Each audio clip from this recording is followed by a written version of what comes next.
नमस्कार दोस्तों, स्वागत है आपका टेकी ट्यूजडेज हिंदी के एक और नए एपिसोड में। मैं हूं आपका होस्ट एस रवि कुमार। टेकी ट्यूजडेज हिंदी एक साप्ताहिक शो है जहां मैं आपके टेक और करियर से जुड़े हुए सवालों का जवाब देता हूं। तो यदि आपको मेरे ये जवाब पसंद आए तो मेरे इस वीडियो को लाइक कीजिए, मेरे चैनल को सब्सक्राइब कीजिए और जितना हो सके इस वीडियो को अपने दोस्तों के साथ शेयर कीजिए। चलिए आज के शो की शुरुआत करते हैं आज के पहले सवाल से।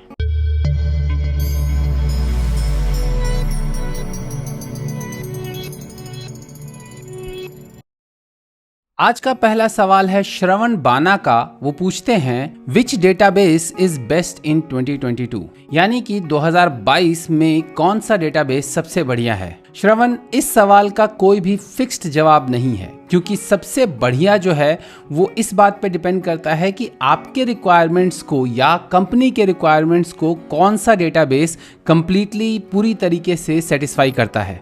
ज़्यादातर कंपनीज या इंडिविजुअल्स डेटाबेस तीन चीज़ों के ऊपर चूज़ करते हैं। पहला तो ऑफ कोर्स उन्हें किस तरह के डेटाबेस की रिक्वायरमेंट है, दूसरा उनके पास उस डेटाबेस को यूज़ करने के लिए या मैनेज करने के लिए रिसोर्सेज हैं या नहीं, और तीसरा कि उस डेटाबेस की कॉस्टिंग क्या है, यानी कि क्या वो डेटाबेस फ्री है या लाइसेंस्ड है या कम्युनिटी सपोर्ट है उसका या पेड सपोर्ट है। सो उस डेटाबेस पे खर्चा कितना आएगा। डेटाबेसेस मेनली दो तरह के होते हैं, एक रिलेशनल डेटाबेस और दूसरे होते हैं नॉन रिलेशनल डेटाबेस।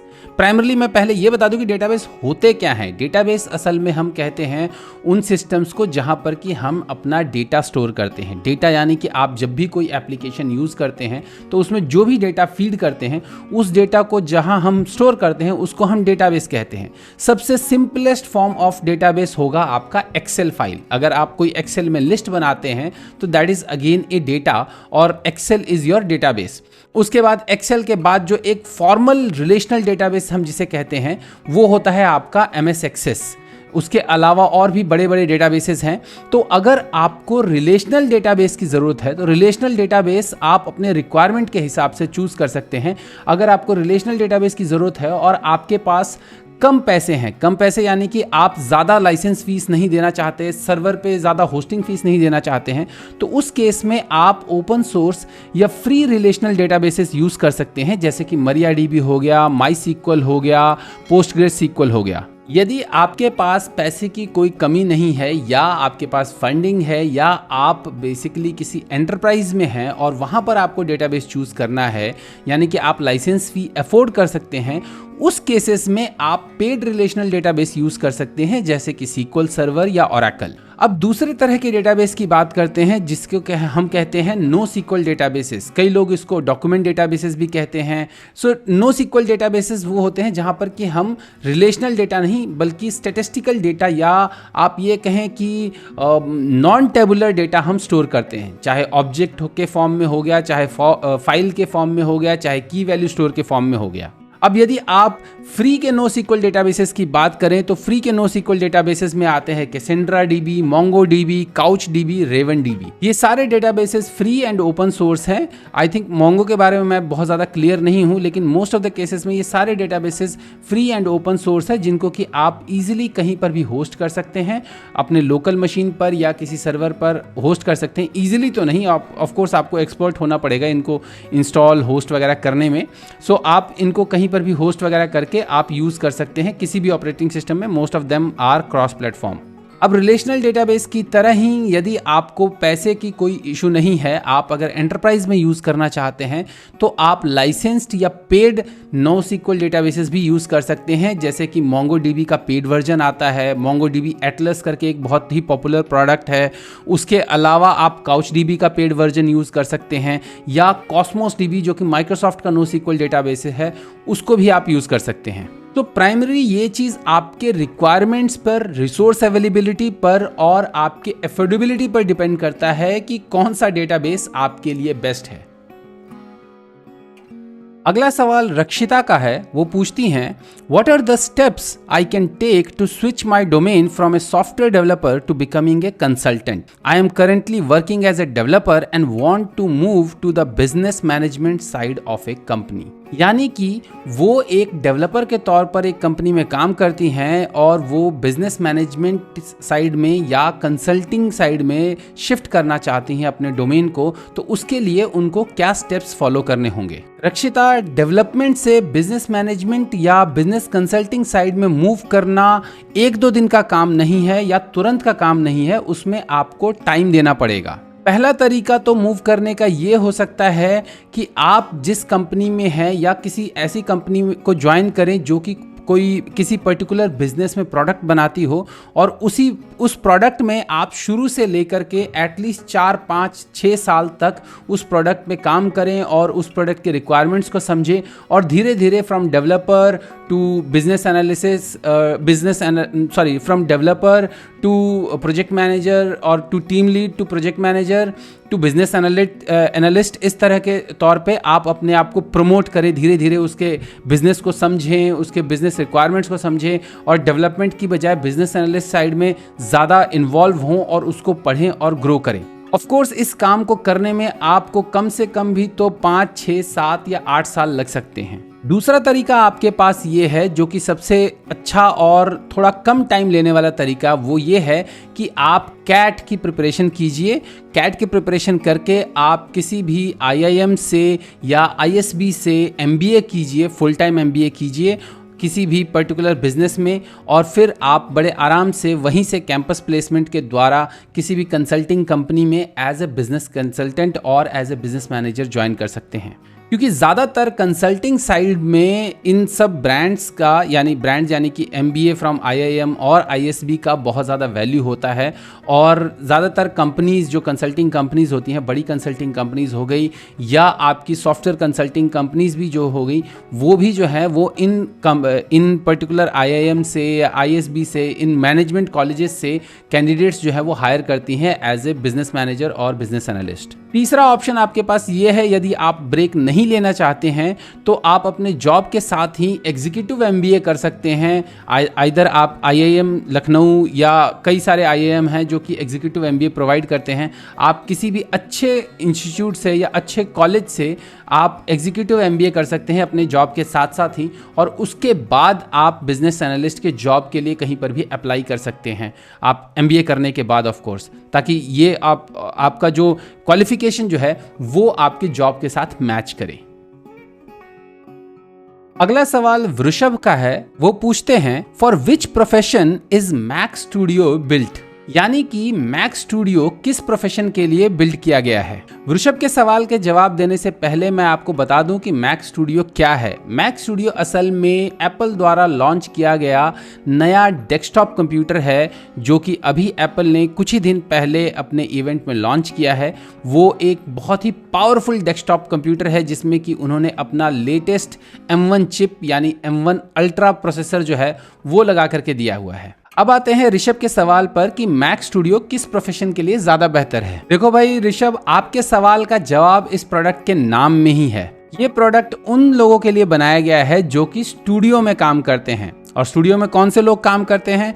ज्यादातर क्रिएटिव प्रोफेशनल, जैसे कि आपके professional photo video editors, designers या मूवी मेकर्स। वैसे भी एप्पल की हिस्ट्री रही है कि एप्पल के जो प्रोडक्ट्स हैं वो ज़्यादातर क्रिएटिव प्रोफेशनल्स के द्वारा यूज़ किए जाते हैं। लेकिन वो कहते हैं ना कि हर चीज़ जो है वो वही यूज़ नहीं करता जिसके लिए वो बनाई जाती है। कई बार लोग शौकिया भी चीज़ों को यूज़ करते हैं। जैसे अब आपके लैम्बोर्गिनी जो रेस कार है, वो रेस कार सिर्फ रेसर ही नहीं यूज़ करते, कई शौकीन लोग भी यूज़ करते हैं। इसी तरीके से यदि आपके पास उतने पैसे हैं जितने का ये मैक स्टूडियो आता है और आपके डे टू डे में जो सॉफ्टवेयर्स यूज़ होते हैं वो मैक स्टूडियो पे चल जाते हैं तो आप भी मैक स्टूडियो खरीद सकते हैं। जैसे अगर आप मशीन लर्निंग करते हैं तो मशीन लर्निंग के लिए भी आप मैक स्टूडियो यूज़ कर सकते हैं। आप डेवलपमेंट के लिए भी मैक स्टूडियो यूज़ कर सकते हैं, क्योंकि डॉटनेट डेवलपर हैं अगर आप और आपके पास पैसे हैं तो आप डेवलपमेंट के लिए भी मैक स्टूडियो यूज़ कर सकते हैं, क्योंकि आजकल M1 कंपैटिबल जो आपके डेवलपमेंट सर्विसेज जो है वो काफ़ी सारी आ गई हैं। तो अगर आपको एक पावरफुल मशीन चाहिए तो ऑफकोर्स आप पावरफुल डेस्कटॉप चाहिए तो आप ऑफकोर्स मैक स्टूडियो यूज़ कर सकते हैं। सो स्पेसिफिकली मैं ये नहीं कहूँगा कि ये सिर्फ क्रिएटिव प्रोफेशनल्स के लिए ही बनाया गया है, लेकिन एप्पल जो है, एप्पल एडवर्टाइज इसको क्रिएटिव प्रोफेशनल्स के तौर पे ही करता है। अगर आप देखेंगे इस प्रोडक्ट का एडवर्टाइजमेंट भी देखेंगे या लॉन्च वीडियो भी देखेंगे तो वहाँ पर ज़्यादातर उन्होंने क्रिएटिव प्रोफेशनल्स के जो सॉफ्टवेयर्स हैं उनका एग्जांपल्स दिया है। जैसे दाविंसी रिजॉल्व हो गया जो कि पॉपुलर वीडियो एडिटिंग या मूवी एडिटिंग सॉफ्टवेयर है, या एडोब प्रीमियर प्रो हो गया। इस तरह के सॉफ्टवेयर्स का नाम लेकर के और इनकी परफॉर्मेंस वो दिखाते हैं कि हाँ भाई ये सॉफ्टवेयर इस जो प्रोडक्ट है, इस जो कंप्यूटर है उस पर बहुत अच्छा चलता है, मैक स्टूडियो पे बहुत अच्छा चलता है। तो इसलिए मैं तो यही कहूँगा कि ये अगर आपके पास पैसे हैं इसको अफोर्ड करने के और आपके सॉफ्टवेयर इसको सपोर्ट करते हैं तो कोई भी इसको ले सकता है, लेकिन प्राइमरली इनको बनाया उनके लिए गया है जो कि स्टूडियो में काम करते हैं, यानी कि क्रिएटिव प्रोफेशनल्स। अगला सवाल शाहिर मलिक का है। वो पूछते हैं what is the future of no code development, यानी कि नो कोड डेवलपमेंट का क्या भविष्य है। शाहिर का जवाब देने से पहले मैं आपको ये बता दूं कि नो कोड डेवलपमेंट होता क्या है। नो कोड डेवलपमेंट हम उस डेवलपमेंट मेथड्स को कहते हैं जहां पर कि हम कोई भी प्रोग्रामिंग लैंग्वेज यूज नहीं करते, बल्कि हम किसी टूल को यूज करके सॉफ्टवेयर, वेबसाइट या एप्लीकेशंस बनाते हैं। दो popular no code development tool जो मुझे अभी ध्यान में आ रहे हैं वो है आपका विक्स और शॉपिफाई। विक्स यूज करके आप किसी भी तरह का वेबसाइट डिजाइन या डेवलप कर सकते हैं, और शॉपिफाई यूज करके आप अपना ई-कॉमर्स स्टॉप सेटअप कर सकते हैं। इन दोनों को करने के लिए आपको किसी भी प्रोग्रामिंग नॉलेज की जरूरत नहीं है, सो हम इसको नो कोड डेवलपमेंट टूल कहते हैं। अब आते हैं साहिर के सवाल पर कि नो कोड डेवलपमेंट टूल्स का फ्यूचर क्या है। तो मेरे ख्याल से नो कोड डेवलपमेंट का फ्यूचर जो है वो मैं यही कहूँगा कि अच्छा है। वो इस बात पे डिपेंड करता है कि उस नो कोड डेवलपमेंट टूल को बैक कौन कर रहा है और वो कहाँ यूज़ हो रहा है। सो यदि आप एक स्टार्टअप ओनर हैं और आप जल्दी से अपना कोई प्रोडक्ट, सॉफ्टवेयर एप्लीकेशन या किसी भी तरह का एप्लीकेशन, प्रोटोटाइप एप्लीकेशन बना करके, MVP बना करके जल्दी से रिलीज़ करना चाहते हैं तो आप कोई भी नो कोड डेवलपमेंट टूल जो है वो यूज़ कर सकते हैं। लेकिन अगर आप अपना करियर एक नो कोड डेवलपर के तौर पर बनाना चाहते हैं तो मैं आपको यह सजेस्ट नहीं करूंगा। उसकी बजाय आप किसी लो कोड फ्रेमवर्क को या लो कोड डेवलपमेंट टूल को यूज कीजिए, जैसे कि आउट सिस्टम्स हो गया, आपका माइक्रोसॉफ्ट पावर एप्स हो गया। ये दोनों जो है वो आपके लो कोड डेवलपमेंट टूल्स है। नो कोड और लो कोड में फर्क ये होता है कि नो कोड मतलब उसमें कोई भी कोड नहीं यूज होता है। लो कोड में आपको थोड़ा बहुत कोड जो है, स्क्रिप्टिंग या कोड किसी भी तरह का यूज करना पड़ता है। पावर एप्स में भी आपको थोड़ी बहुत प्रोग्रामिंग करनी पड़ती है, उसी तरह आउट सिस्टम्स में भी आपको प्रोग्रामिंग थोड़ी बहुत करनी पड़ती है। तो आप ये जो लो कोड टूल्स हैं वो आप यूज़ कर सकते हैं, क्योंकि इनको जो है कंपनीज बैक करती हैं। Microsoft power apps of course Microsoft का टूल है, और बहुत सारी कंपनियां इजी प्रोटोटाइपिंग या स्मॉल एप्लीकेशंस डेवलपमेंट के लिए माइक्रोसॉफ्ट पावर एप्स को यूज़ करती हैं। आउट सिस्टम्स तो बहुत सारे एंटरप्राइज एप्लीकेशन डेवलपमेंट के लिए भी सपोर्ट करता है। सो अगर आप डेवलपर बनना चाहते हैं तो rather than no code tool आप कोई लो कोड टूल पिक कीजिए डेवलपर बनने के लिए।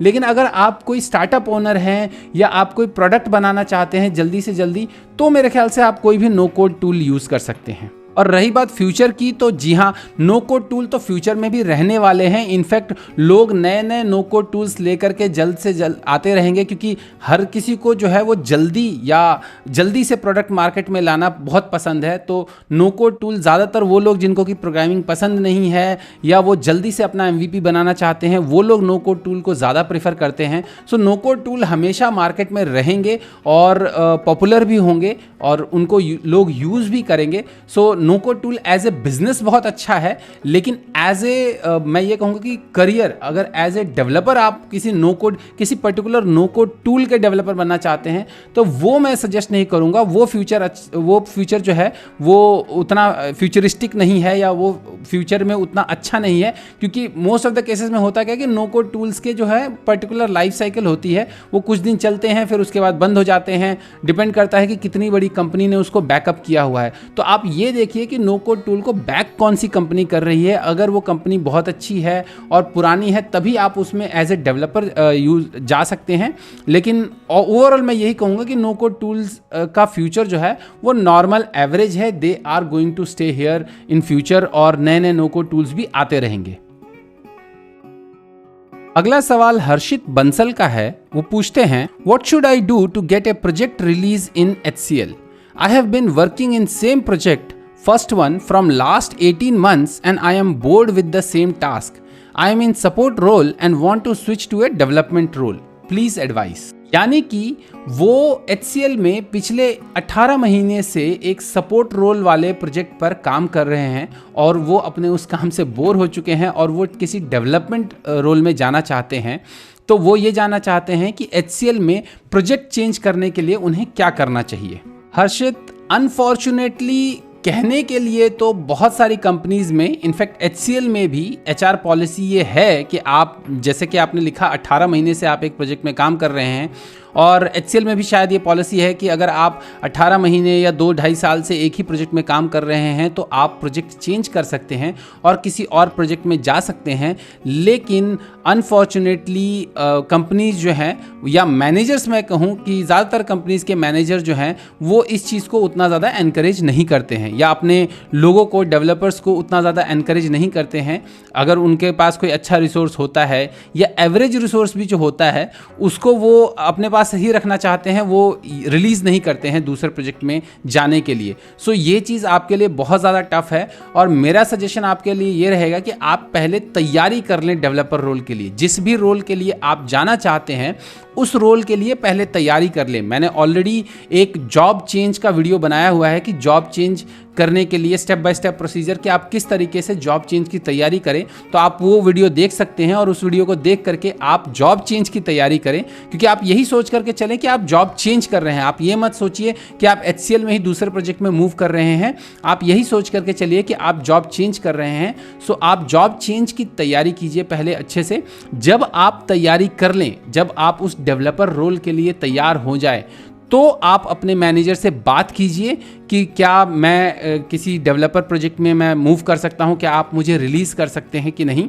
जब वो रिलीज़ करने के लिए आपको रेडी हो जाएं तो आप ऑफ कोर्स कहते हैं कि अपना जो है रिलीज़ होने से पहले ही आप HCL के इंटरनल पोर्टल पर जो है वो जॉब्स ढूंढना शुरू कीजिए और उन जॉब्स को इंटरनली ही अप्लाई करना शुरू कीजिए अपने रिज्यूम के साथ, ताकि आपको इंटरनल जो है वो ट्रांसफ़र मिल सके। लेकिन यदि आपको ऐसा नहीं हो सकता, यदि आपका मैनेजर रेडी नहीं होता है, तो ऑफ कोर्स देखिए मैनेजर, जब आप इस बारे में बात करेंगे तो ऑफ कोर्स मैनेजर जो है अगर रेडी नहीं होता है या उसको ये चीज़ पसंद नहीं आई तो वो आपको कुछ ना कुछ तरीके से परेशान करने की कोशिश ज़रूर करेगा। और बेस्ट ऑप्शन आपके लिए यही रहेगा कि आप जो है नौकरी ढूंढिए, क्योंकि मैंने आपको बताया कि आप पहले अपने आप को प्रिपेयर कीजिए जॉब चेंज के लिए। सो उस केस में आपके पास तैयारी भी होगी ही। आप नौकरी ढूंढिए और नौकरी ढूंढ करके किसी और कंपनी में जाइए, क्योंकि जैसा मैंने कहा कि मोस्ट ऑफ द केसेस में कंपनीज या मैनेजर जो हैं वो इस चीज़ को उतना ज़्यादा एनकरेज नहीं करते हैं। अगला सवाल जो है वो आयुष माहेरा का है। वो पूछते हैं what is the difference between blazer and ASP.NET core? यानी कि ब्लेजर और ASP.NET कोर में क्या फ़र्क है। आयुष, ब्लेजर और ASP.NET कोर में काफ़ी सारे फ़र्क हैं जो कि मैं आपको एक एक करके बताता हूँ। सबसे पहले तो मैं इन दोनों के डेफिनेशंस बता देता हूं कि ये दोनों हैं क्या। ब्लेजर जो है वो एक UI फ्रेमवर्क है जो कि cross platform single page architecture based applications बनाने के लिए यूज किया जाता है। वो एक ब्लेजर जो है एक UI सब फ्रेमवर्क है, एक तरह से कहें तो ये .NET कोर या .NET 5.6 बेस्ड है। सो ऑफ कोर्स ये क्रॉस प्लेटफॉर्म है और इसका यूज जो है वो सिंगल पेज आर्किटेक्चर या स्पा बेस्ड जो एप्लीकेशंस है उनको बनाने के लिए यूज किया जाता है। ब्लेजर जो है मेन कंपटीशन में उतारा गया है एंगुलर या रिएक्ट के लिए, और एक तरह से हम इसे फ्रंट एंड फ्रेमवर्क भी बोल सकते हैं, क्योंकि ये जो है आपका फ्रंट एंड UI फ्रेमवर्क है जो कि आपको UI बनाने के लिए काम आता है, चाहे वेब UI हो चाहे डेस्कटॉप UI हो। ASP.NET कोर जो है वो .NET core based cross platform web framework है जो कि वेब एप्लीकेशंस और वेब सर्विसेज दोनों बनाने के लिए यूज किया जाता है। इनफैक्ट ब्लेज़र में ASP.NET कोर की भी कई सारी लाइब्रेरीज जो हैं वो यूज़ की जाती हैं, तो इसलिए हम एक तरह से ये भी कह सकते हैं कि ASP.NET कोर जो है वो एक तरह से काइंड ऑफ पेरेंट है ब्लेज़र का। ब्लेज़र यूज़ करके आप cross platform web application, progressive web applications या डेस्कटॉप एप्लीकेशंस बना सकते हैं, जबकि ASP.NET कोर यूज़ करके आप सिर्फ वेब एप्लीकेशंस ही बना सकते हैं। अगर आप UI बेस्ड एप्लीकेशन बनाना चाहते हैं तो आप वेब एप्लीकेशंस ही बना सकते हैं, डेस्कटॉप एप्लीकेशंस नहीं बना सकते। दोनों ब्लेज़र और ASP.NET कोर दोनों के दोनों जो हैं वो रेजर इंजन यूज़ करते हैं। ASP.NET कोर में UI बनाने के लिए आप अगर MVC यूज़ करते हैं या रेजर पेजेस यूज़ करते हैं, दोनों के केस में आपका रेजर इंजन यूज़ होता है, और ब्लेज़र में भी आपका जो है वो रेजर इंजन यूज़ होता है। और लेकिन जो UI इंटरेक्शन के लिए जो कोड लिखते हैं वो आप ब्लेज़र में आप C# यूज़ करके लिखते हैं, जबकि ASP.NET कोर और MVC के अंदर जो है आप UI इंटरेक्शन का कोड जो है वो जावास्क्रिप्ट के थ्रू लिखते हैं। तो ये 2-3 छोटे मोटे डिफरेंसेस थे ब्लेज़र और ASP.NET कोर में। हालांकि जब भी लोग यूज़ करते हैं या जब भी लोग सीखते हैं तो प्राइमरीली लोग जो है वो कम्प्लीटली ब्लेज़र और ASP.NET कोर दोनों सीखते हैं। ब्लेज़र फ्रंट एंड बनाने के लिए और ASP.NET कोर जो है वो आपका बैक एंड वेब API या सर्विसेज लिखने के लिए। तो ये थे आपके इस हफ्ते के टेक और करियर से जुड़े हुए सवालों के जवाब। यदि आप अपने किसी सवाल को अगले हफ्ते के टेकी ट्यूजडेज में देखना चाहते हैं तो आप अपने सवाल को किसी भी सोशल मीडिया चैनल पर मुझे टैग करके पूछ सकते हैं। मेरे सारे सोशल मीडिया हैंडल्स एक ही है, टेकी राठौर। उम्मीद है आपको मेरे ये जवाब पसंद आए होंगे। यदि आपको मेरे ये जवाब पसंद आए हैं तो इस वीडियो को लाइक कीजिए, मेरे चैनल को सब्सक्राइब कीजिए और जितना हो सके इस वीडियो को सबके साथ शेयर कीजिए। तो जल्द ही मिलते हैं मेरे अगले वीडियो में, तब तक के लिए अपना ख्याल रखिएगा। नमस्कार।